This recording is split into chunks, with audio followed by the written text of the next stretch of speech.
Mr. President, before the war, you and members of your administration made several claims about Iraq, that U.S. troops would be greeted as liberators with sweets and flowers, that Iraqi oil revenue would pay for most of the reconstruction, and that Iraq not only had weapons of mass destruction, but as Secretary of Defense Rumsfeld said, we know where they are. How do you explain to Americans how you got that so wrong, and how do you answer your opponents who say that you took this nation to war on the basis of what have turned out to be a series of false premises?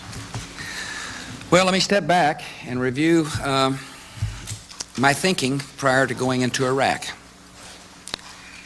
First, the lesson of September the 11th is when this nation sees a threat, a gathering threat, we got to deal with it. We can no longer hope that oceans protect us from harm.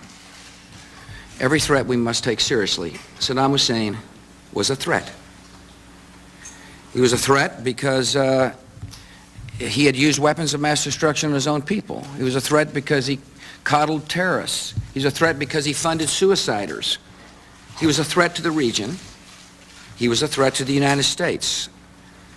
That's the assessment that I made from the intelligence, the assessment that Congress made from the intelligence. That's the exact same assessment that the United Nations Security Council made with the intelligence. I went to the UN, as you might recall, and said either you take care of him or we will. Anytime an American president says, if you don't, we will, we better be prepared to. And I was prepared to.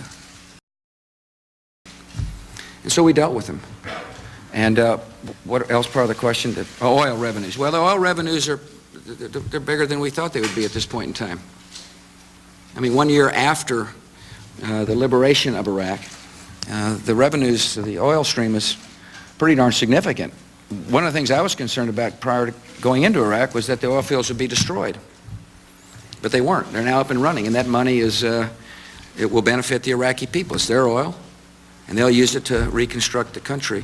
Finally, the attitude of the Iraqis toward the American people, it's an interesting question.